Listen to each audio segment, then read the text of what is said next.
La science peut tout les amis, et nous allons ensemble casser un mythe qui n'est pas une teigne.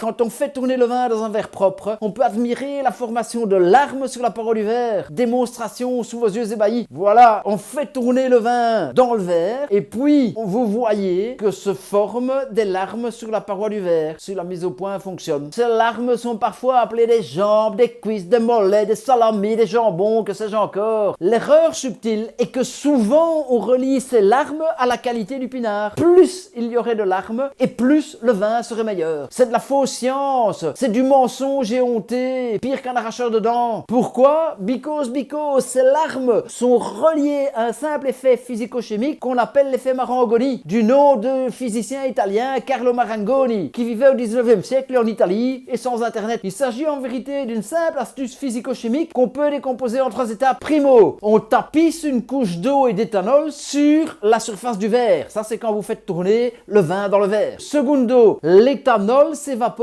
plus vite que l'eau à certains endroits. Poil au doigt. Tertio, le vin est atterré vers les endroits où l'éthanol s'est évaporé en recherche d'un certain équilibre. Quarto, à l'endroit où se trouve le plus d'eau, se forme un bourrelet et c'est la fameuse colonne descendante. Pour être tout à fait sincère, ce phénomène est tellement complexe qu'il n'est pas encore aujourd'hui, au moment où on fait la vidéo, à 100% maîtrisé. Il est toujours étudié. Poil au nez. Ça vous embouche un coin, pas vrai? Moi, ça m'en a bouché deux. On sera pas plus intelligent de le savoir, mais on boira moins con. Salut que...